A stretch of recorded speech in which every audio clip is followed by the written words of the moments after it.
Super Nintendo World has been a massive success for Nintendo, and we only have Mario and Donkey Kong represented, but how would Nintendo expand to represent The Legend of Zelda? Hi, I'm Tri, and I am super excited to talk about the Universal Parks and take some creative liberties in showcasing what these potential park expansions could look or feel like.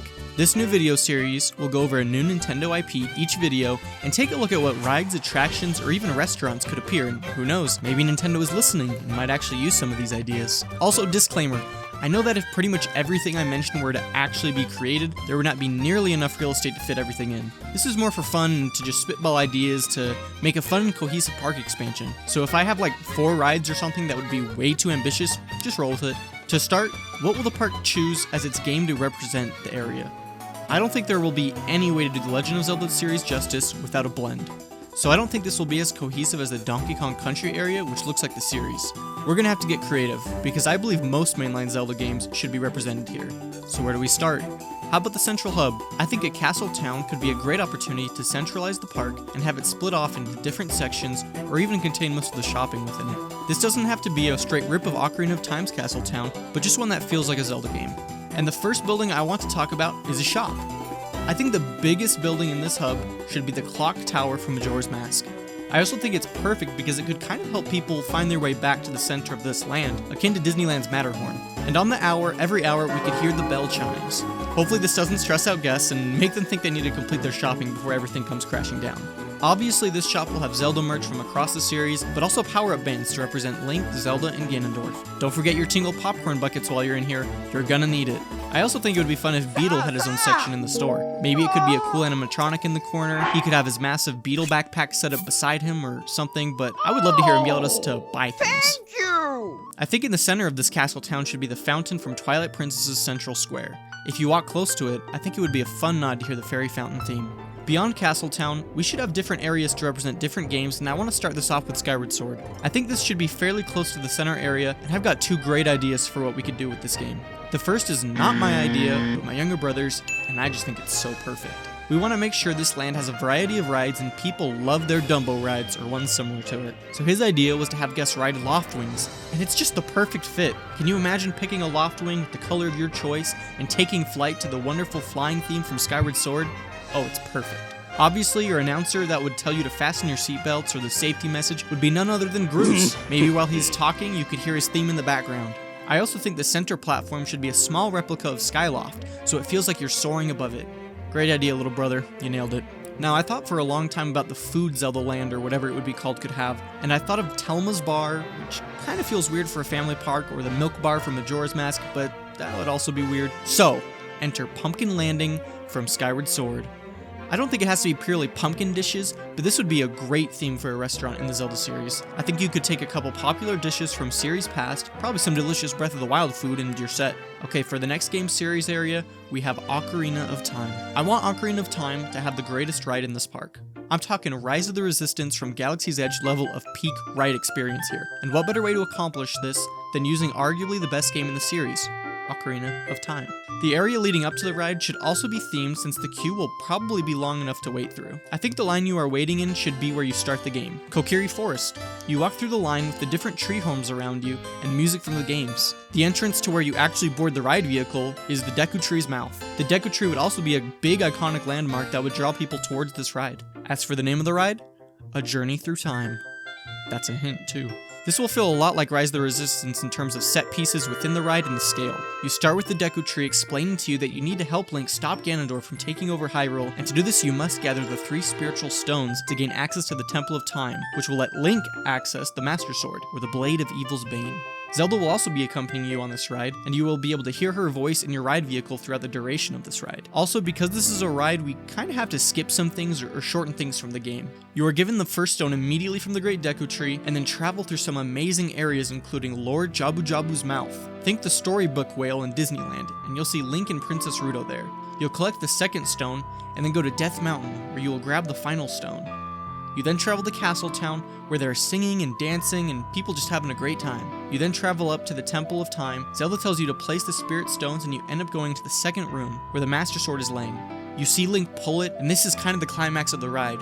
The cool visual effects with the blue light surround Link as you watch, and then suddenly he's Adult Link.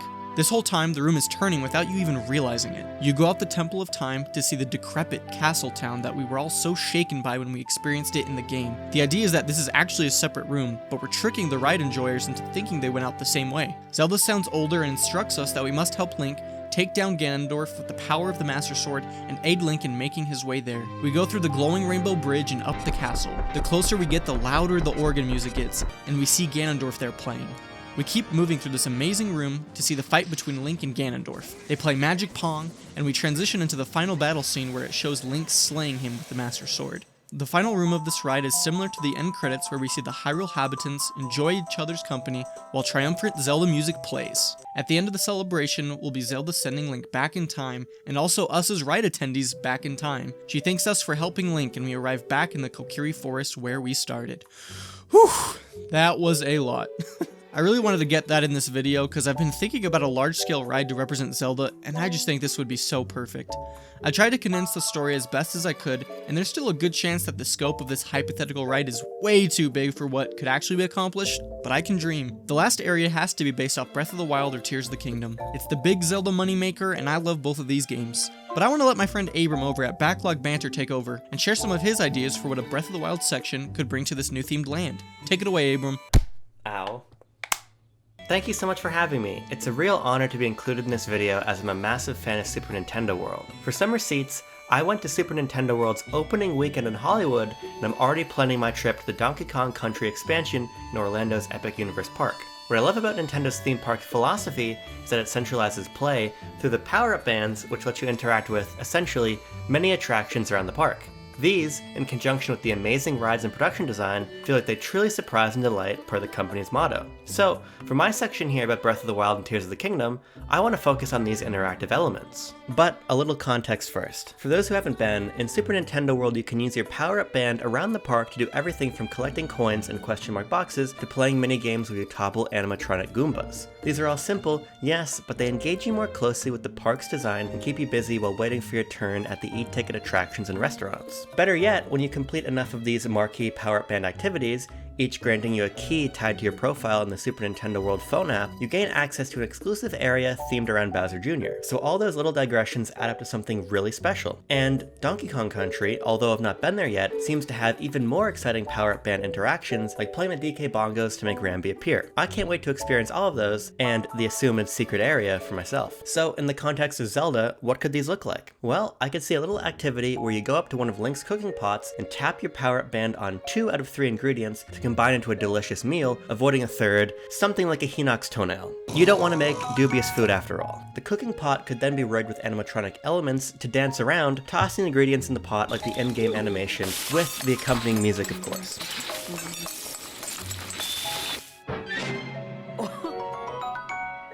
To contrast something as quick and passive as that, I could imagine something like Link's Sheikah Slate runes from Breath of the Wild being used for what's essentially a mini shrine. Maybe you need to roll a ball from one end of a track to the other, avoiding a big hammer swinging back and forth. Perhaps you have to time your tap of the power-up band just right to stasis freeze to hammer out of the way, letting the ball roll safely down a track, completing the puzzle. With the right sound effects, this could feel like a super immersive translation of the game.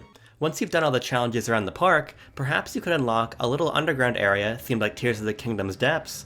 Not only could this look awesome, it could be nestled in and around the other attractions by literally being underneath them. Space in theme parks is at a premium, so these sorts of building tricks are very important. I mean, I'd love to see the depths in person, so long as Phantom Ganon doesn't show up. Thanks, Abram, for the awesome suggestions. Nintendo sure loves to gamify their park experience, and I think the Breath of the Wild area would be a great way to do that. Another awesome ride in this area is something that I've thought about ever since I played Breath of the Wild and Tears of the Kingdom. Soarin' over Hyrule. Like the name implies, this would be very similar to ride experiences of Soarin' over California or Soarin' around the world. For you Universal fans, it will be like Harry Potter and the Forbidden Journey. Strap yourselves into the ride vehicle created by Pura herself, as you are taken through a Zonai-built contraption that will take you around the beautiful areas of Hyrule, from Zora's Domain to Death Mountain, all accompanied by the wonderful soundtrack of the game. Imagine being able to really put yourself in this world and see dragons flying alongside you. Just take a minute to watch and enjoy the beauty of Hyrule.